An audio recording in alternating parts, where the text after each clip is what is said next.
Nabi ba'dah amma ba'du.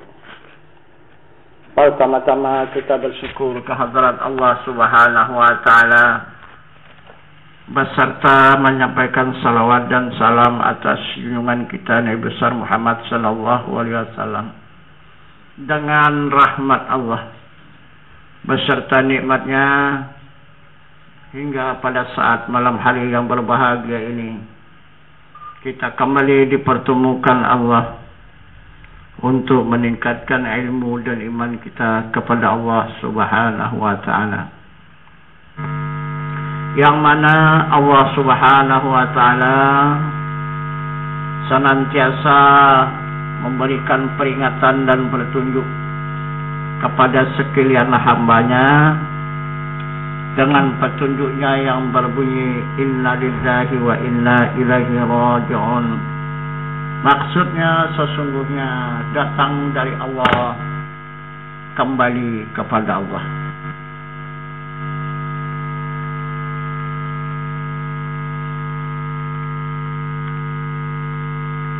Yang mana yang dimaksud oleh Allah Subhanahu wa taala jalannya ataupun datangnya ataupun kembalinya, karena kita berasal dari Allah, kembali kepada Allah, pasti ada jalan kita untuk kembali.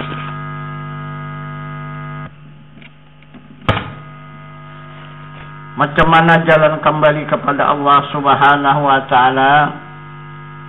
Jalan kembali kepada Allah itu ada 3 jalan. Pertama, jalan ilmu. Kedua, jalan amal. Dan ketiga, dengan jalan ibadah. Itulah jalan kembali kepada Allah.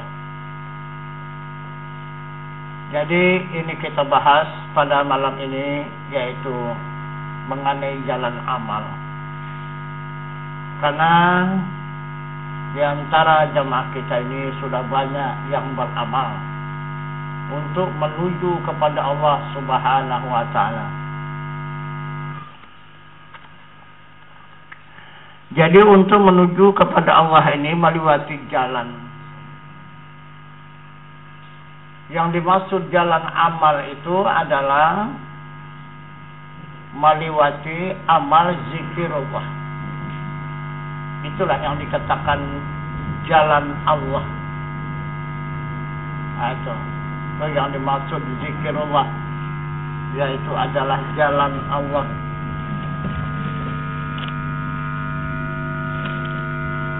Yang mana yang dimaksud itu jalan Allah, inilah yang tidak pernah kita lupakan. Senantiasa di dalam ucapan kita,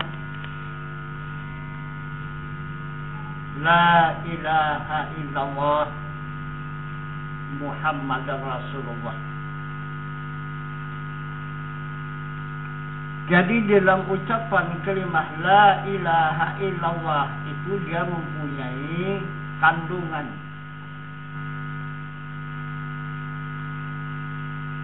La itu kandungannya 5. Wujud, qidam, baqa, muhalafatuhu ta'ala lil hawadis, qiyamuhu ta'ala binafsih.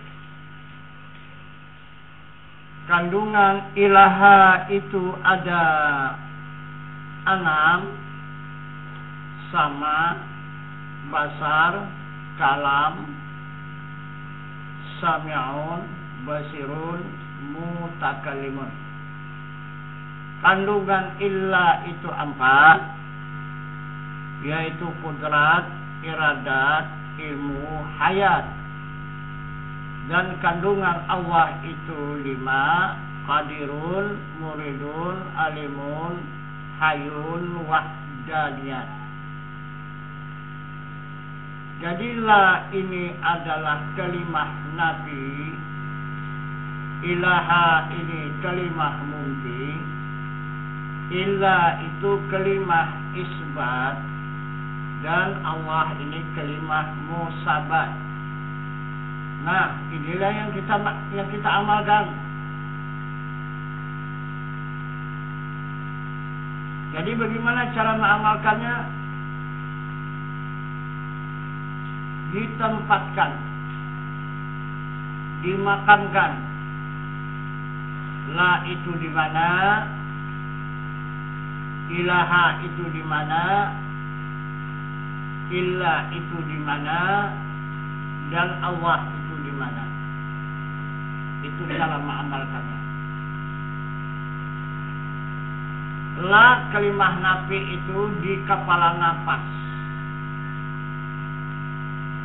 Nah, di sana dimakamkan dia. Makannya memang di sana dia itu. Di kepala nafas. Di mana kepala nafas? Coba nafas itu disimpan, ditarik, disimpan di mana dia berhentinya? Itu 2 jari dari buah pusat. Disitulah tempat kepala nafas. Jadi di situ adalah makam kalimah la yang berisikan wujud kidam baka muhalafatuhu ta'ala lil hawadith yang mu'ta'ala binafsi. Kemudian nafas itu ditarik menjadi kalimah ilaha sampai ke otak. Ilaha itu berisikan sama, basar, kalam, sami'un, basirun, mutakallimun.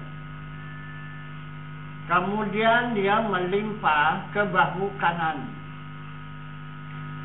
menjadi kalimah illa. Jadi isinya kudrat, iradat, ilmu, hayat. Kemudian baru dia melimpah lagi kepada kalbu. Itu kalimah Allahnya. Jadi kalimah kalbu itu kalimah musabat, berisikan qadirun, muridun, alimun, hayun, wahdaniyat. Nah, itulah yang dikatakan kalimat syahadat. Nah, itu. Baru ini syahadat tauhid namanya. Belum syahadat rasul. Nah, itu.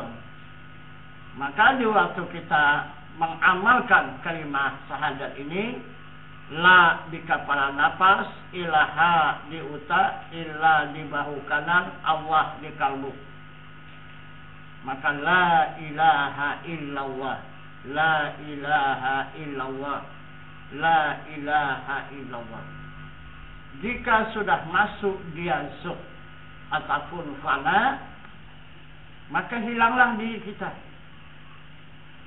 Tidak ada lagi kepala nafas itu, dan tidak ada lagi otak kita, dan tidak ada bahu kanan kita, dan tidak ada kita merasakan kalbu kita.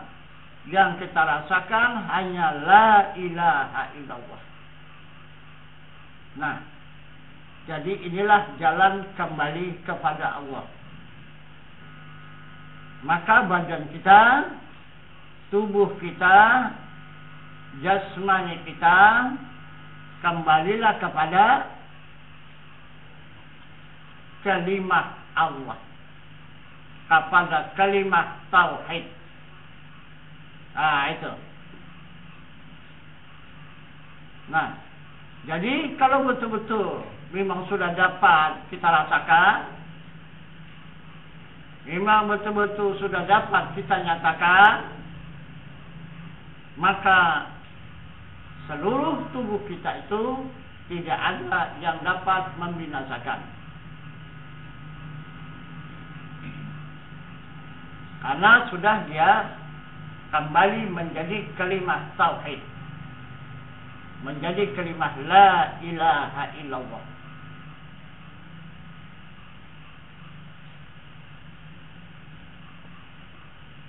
Ini satu. Kemudian yang kedua,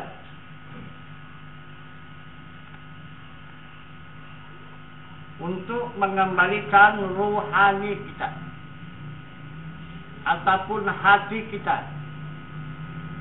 supaya dia kembali kepada Allah, supaya kita tidak merasakan milik kita lagi, hanya menjadi dia milik Allah. Nah, Bagaimana cara mengembalikannya? Kita ikutilah petunjuk Allah Subhanahu wa Ta'ala di dalam ayat suci Al-Quran yang menunjukkan summa yatalinu juluduhum wa qulubuhum ila zikrillah. Maksudnya tetapkanlah, masrahkanlah dari kulit kamu hingga hati kamu zikir Allah, Allah. Jadi cara mengamalkannya tidak bisa dari kulit. Karena petunjuk Al-Quran dari kulit. Kalau kita awali dari kulit nggak bisa. Nah itu. Nggak ada jalannya dia. Jadi dari mana? Dari kalbu. Jadi isilah kalbu itu dengan zikir Allah, Allah. Baik kita duduk, baik kita berdiri, baik kita berjalan, baik kita berkata, baik kita keadaan diam, dalam keadaan minum, makan, dan sebagainya.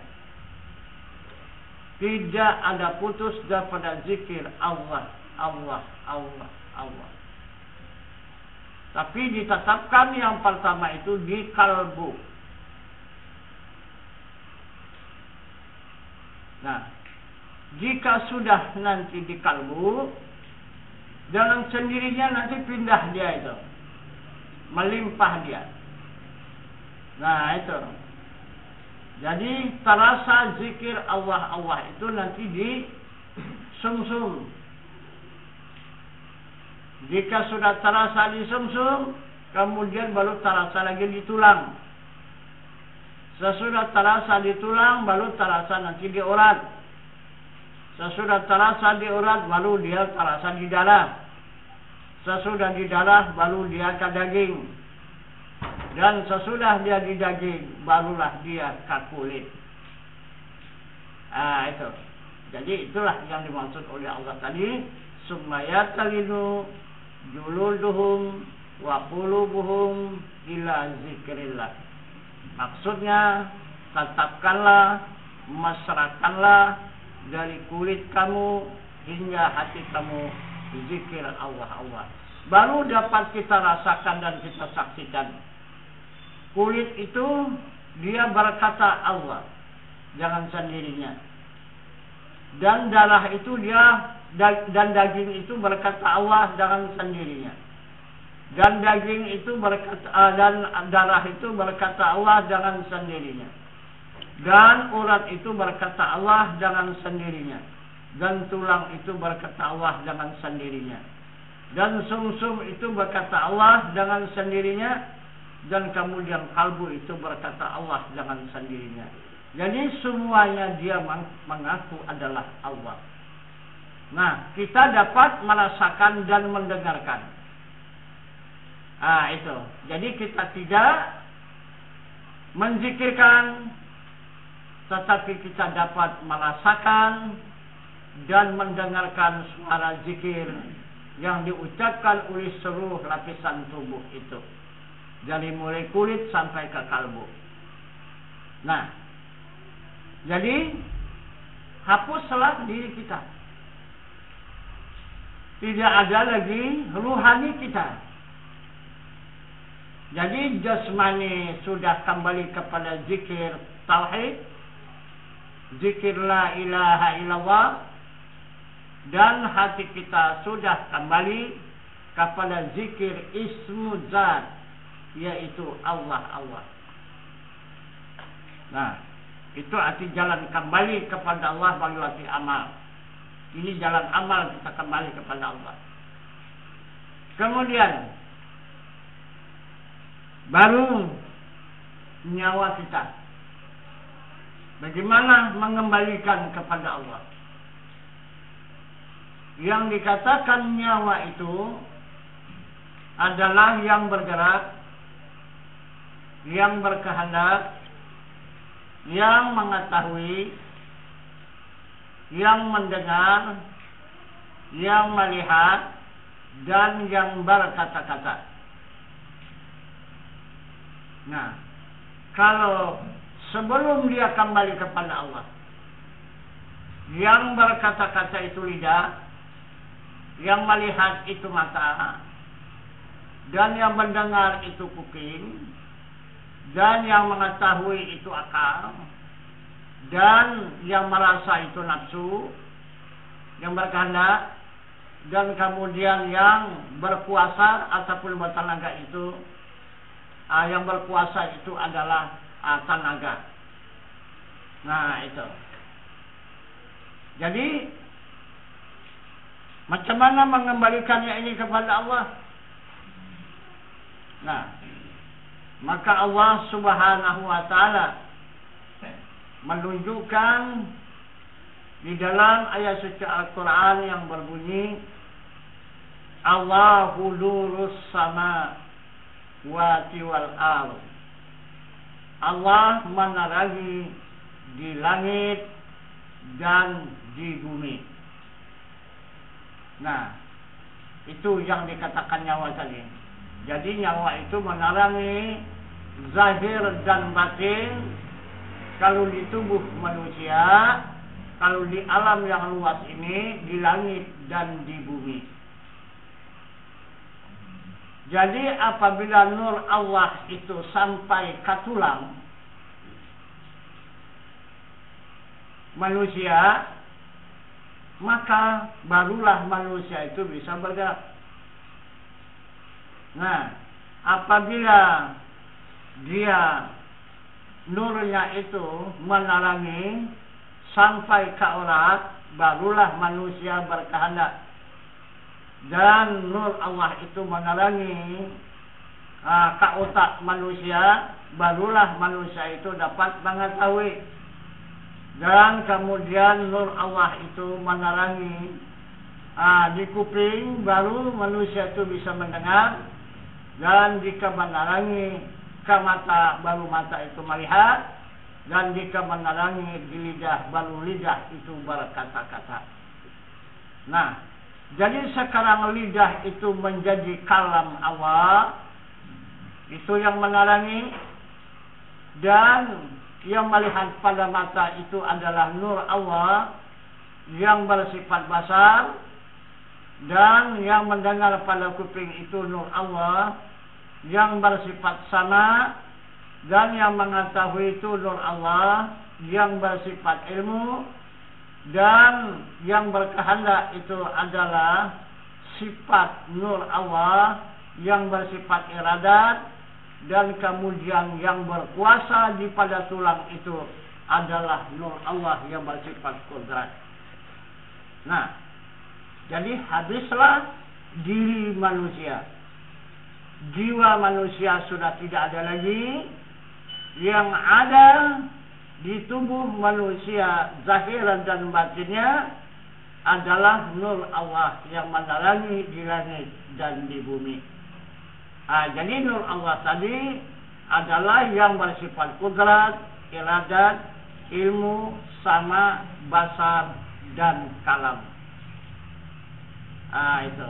Nah, jadi sudah 3 diri kita kembali kepada Allah di dalam menjalankan amal kepada Allah Subhanahu wa taala. Nah, akhirnya jika sudah sampai kepada nur Allah, otomatis sampailah kepada zat Allah yang maha suci. Itu. Jadi mana zat Allah yang maha suci? Adalah yang hidup. Di mana ada yang hidup itu? Yang merata di seluruh tubuh manusia. Yang meliputi seluruh tubuh manusia. Yang disebut dengan muhit. Dikatakannya dalam ayat suci Al-Quran, wallahu muhitun fil alamin. Nah, adanya zat Allah Subhanahu wa taala itu muhit di semesta alam. Itu. Jadi baik alam langit yang luas, alam bumi yang luas, diliputi oleh zat Allah yang maha suci. Dan begitu juga alam seluruh tubuh manusia dan binatang beserta tumbuh-tumbuhan juga diliputi oleh zat Allah yang maha suci. Nah itu. Jadi zat Allah itu bukan seperti raja. Nah itu. Ada dia mempunyai tempat dan istana. Jadi banyak iman seperti itu mengenal kepada Allah. Dia diri Allah itu sebagai iktibar dan contoh tauladan seperti air. Air itu adalah dia punya diri. Di mana dirinya itu adalah lautan. Disitulah dia berhimpun di lautan itu. Lautan itu adalah isinya air semata. Jadi di mana-mana paluh, di mana-mana sungai, di mana-mana saja diisi oleh air. Jadi di mana saja semua ada air, di tanah ada air, di angin ada air, di api pun ada air. Bukan saja di lautan saja air, semua ada air. Di tubuh manusia ada air, di binatang ada air, di tumbuh-tumbuhan ada air. Begitu misalnya adanya zat Allah Subhanahu wa taala. Bukan kita seorang satu memiliki zat Allah itu. Zat Allah itu adalah Maha Esa. Itu. Tapi diri manusia inilah yang banyak. Kenapa maka diri manusia ini banyak, Allah itu satu? Karena diri manusia ini kekayaan Allah. Itu. Maka dijadikannya diri manusia hanya untuk kekayaannya. Itu. Maka semuanya ini akan kembali kepada Allah karena milik Allah. Orang kekayaan dia. Itu. Nah, cobalah kita perhatikan dan kita lihat. Membuktikan dia satu. Seperti air tadi, iktibarnya. Nah, ambillah air yang ada di diri manusia. Ambil air yang ada di tubuh binatang. Dan ambil air yang ada di tubuh tumbuhan. Kemudian coba masukkan ke tempat yang satu. Sesudah kita masukkan ke tempat yang satu, coba kita pilih yang mana air dari manusia, yang mana air dari binatang, yang mana air dari tumbuh-tumbuhan. Bisa memilih lagi? Tidak bisa dipilih karena sudah satu dia wujudnya. Begitu wujud Allah. Itu. Jadi dikatakan muhit itu adalah meliputi. Itu. Apa wujudnya? Itu. Dia mengikuti bentuk. Seperti air kan mengikuti bentuk dia. Macam air di tubuh manusia. Ya macam manusia di air itu. Itu. Kalau dia binatang, ya macam binatang dia. Kalau dia di tumbuh-tumbuhannya, macam tumbuh-tumbuhan. Begitu juga di Allah Subhanahu wa taala. Meliputi semesta alam. Nah, maka kita berhubungan dengan Allah Subhanahu wa taala dengan keterangan petunjuknya di dalam ayat suci Al-Quran yang berbunyi la maujudun illallah. Tidak ada yang ada. Yang ada itu adalah wujud Allah. Itu. Nah, jadi kemana saja kita berhadap? Berhadap manusia, berhadap kepada zat Allah. Berhadap kepada binatang, berhadap kepada zat Allah. Berhadap kepada tumbuh-tumbuhan, berhadap kepada zat Allah. Menghadap ke bumi, menghadap kepada zat Allah. Menghadap ke langit, menghadap kepada zat Allah. Ke bulan, ke bintang, ke matahari, semuanya menghadap kepada zat Allah. Kalau tidak ada zat Allah, itu tidak ada.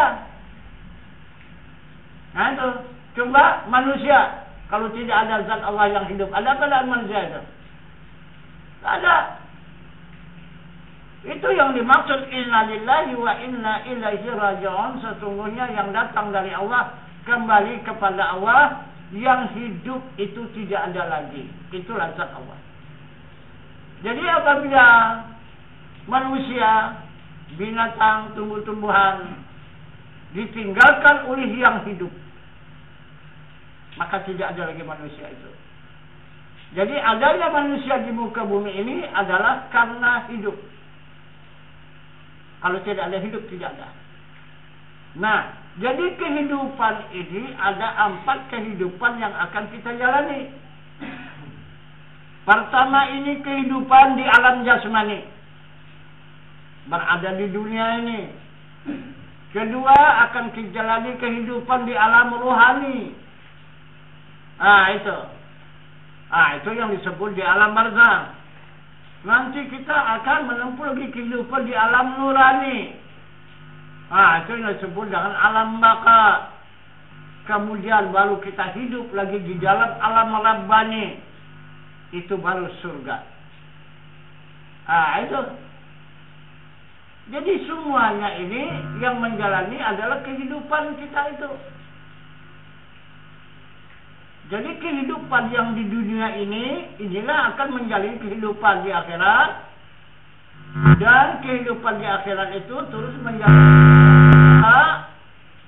Dan dari alam yang baka itu nanti di alam surga atau alam neraka. Itu. Nah, itulah semuanya kehidupan yang akan menjalani. Nah, jadi itu maka dari sekarang ini diwajibkan oleh Allah dan Rasul kita mengetahui dan menjalaninya supaya kita tidak kesasar. Itu. Karena kita pasti nanti kehidupan ini akan pindah. Tidak akan selamanya kita menikmati kehidupan di dunia ini. Paling lama kalau sekarang ini 100 tahun. Menikmati kehidupan di dunia ini.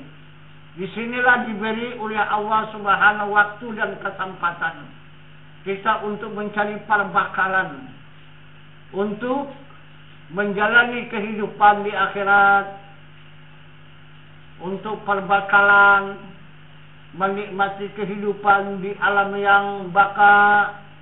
Nah, kalau di alam surga itu sudah tidak perlu perbakalan lagi.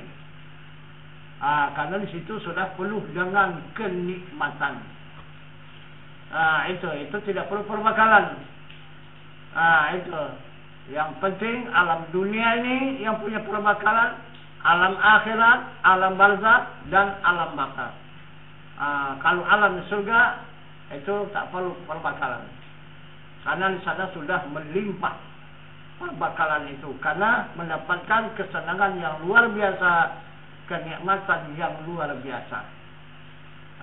Itu yang dikatakan surga itu, kenikmatan yang tidak terhingga. Itu. Nah, inilah perjalanan kita kembali kepada Allah. Itu. Jadi itu maka jika sudah dapat kita rasakan satu persatu diri kita ini sudah kembali kepada Allah. Badan jasmani kita sudah pulang kepada Allah, meliwati zikir, tauhid, kemudian ruhani kita sudah kita rasakan dia sudah pulang kembali kepada Allah, meliwati jalan Ismu Zat, dan kemudian jiwa kita sudah pulang meliwati jalan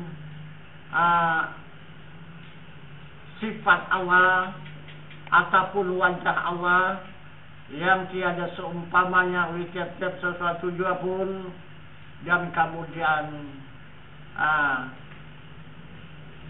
ma'rifah kita sudah dapat kita rasakan dan kita saksikan bahasa memang benar-benar sudah kembali kepada zat Allah Subhanahu wa ta'ala.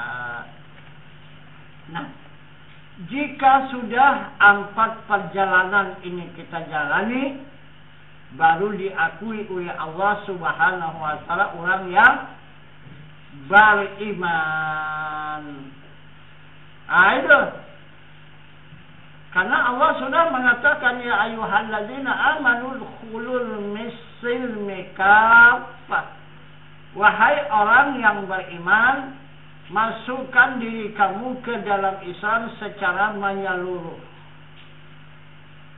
Nah, itu jika sudah kita beriman, sudah kita kenal kepada Allah, maka selamatlah diri kita menyeluruh. Badan jasmani kita selamat, itu arti Islam itu selamat. Jadi rohani kita pun Islam selamat, dan jiwa kita pun Islam selamat. Ini dikatakan oleh Allah menyeluruh. Nah, jika sudah beriman secara menyeluruh, nah, barulah datang perintah Allah Subhanahu wa ta'ala. Ya ayyuhalladzina amanu wa aqimis salah. Wahai orang yang beriman, tegakkan salat. Tidak ada pernah Allah memerintahkan kepada orang yang tidak beriman melakukan salat. Nah, itu tidak ada. Jadi bagaimana melakukan salat? Salat itu adalah khusyuk. Itu yang diperintahkan Allah. Salat itu khusyuk, itu salat orang beriman.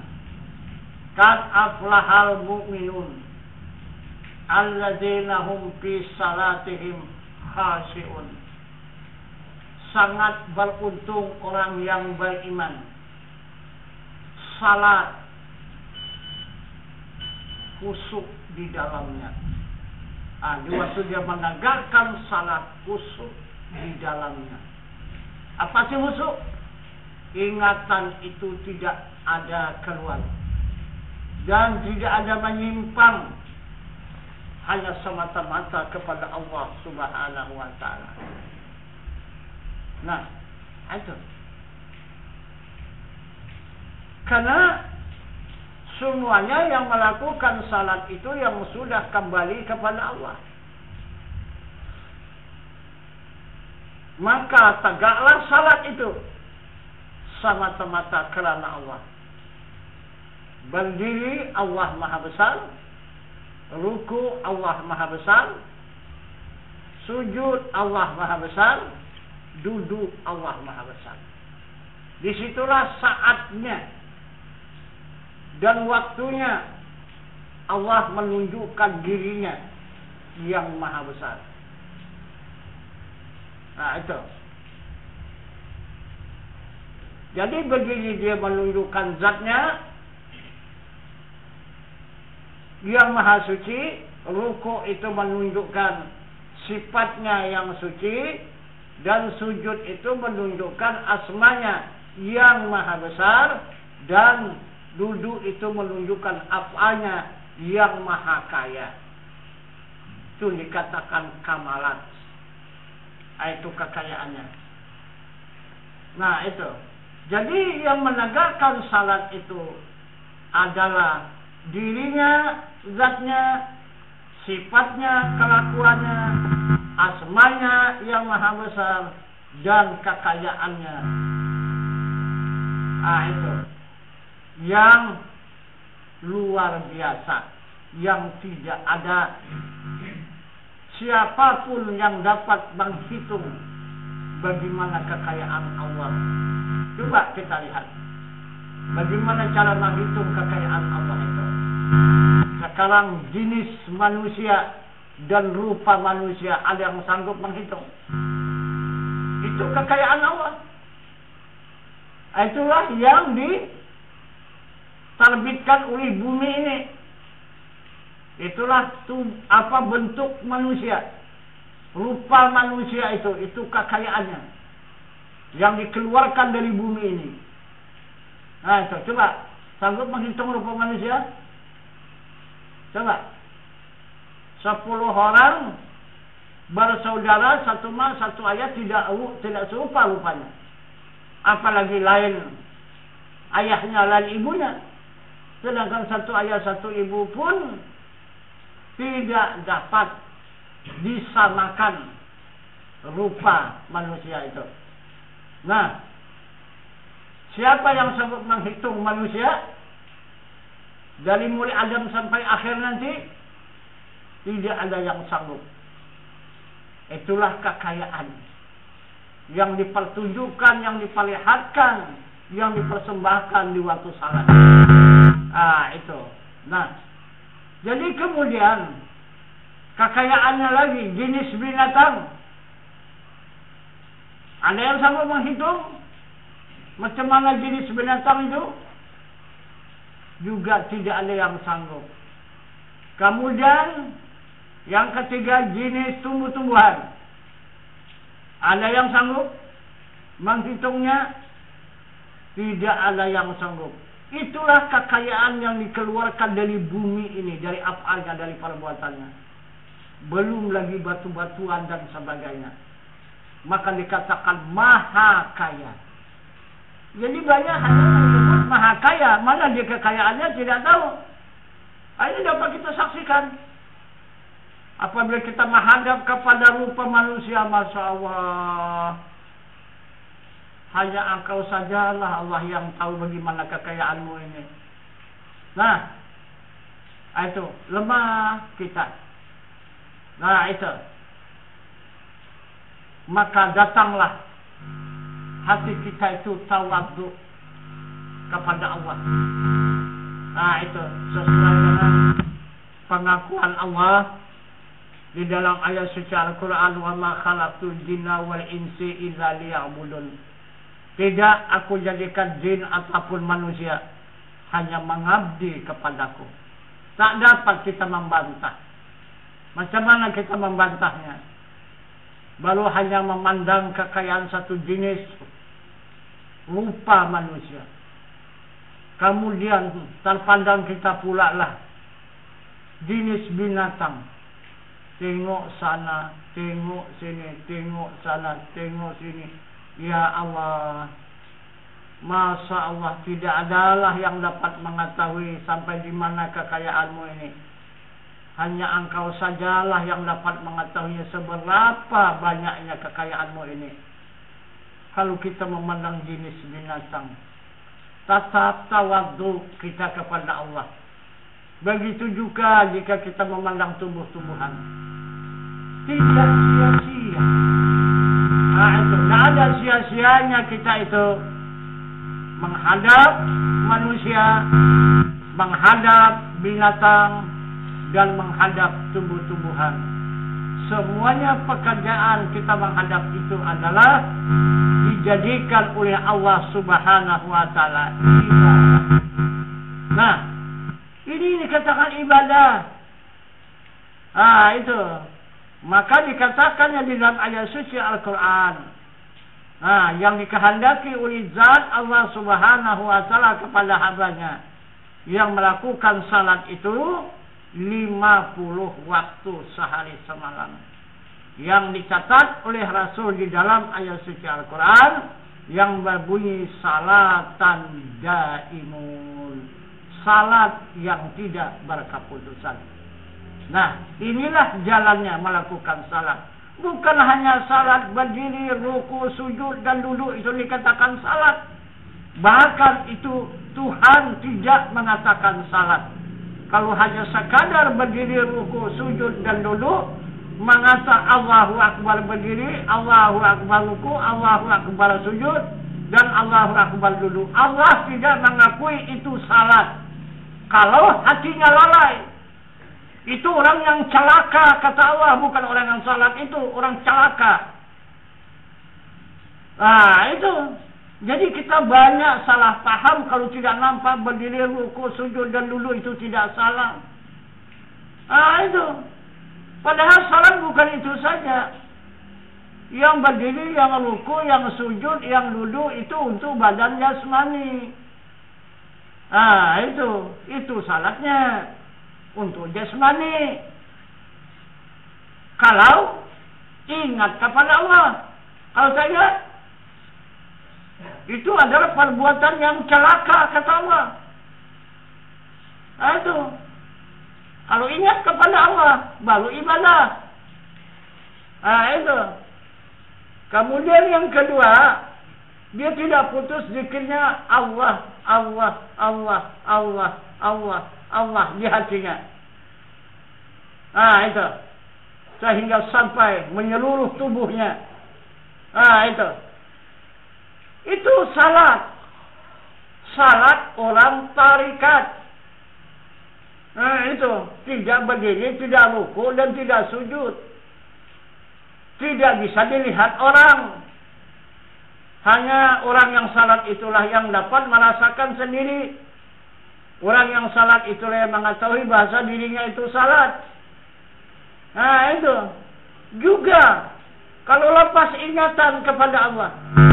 Hanya Allah, Allah, Allah, Allah di hati. Ingatannya entah kemana-mana. Juga itu orang yang celaka. Itu. Nah. Kemudian yang ketiga adalah orang hanya memandang kepada wajah Allah yang laisa kamitslihi syai'un wa huwas samiul basir, sesuai dengan petunjuk Al-Quran. Petunjuk Al-Quran yang berbunyi fa'inama tuwallu fasamma wajhullah. Barang kemana hadap kamu, di sana wajah Allah. Ini sudah diterima Allah salat itu. Itu. Jadi dia tidak ada berdiri, tidak ada ruku, tidak ada sujud, dan tidak ada duduk. Hanya memandang wajah Allah barang kemana dia menghadap. Itu salat.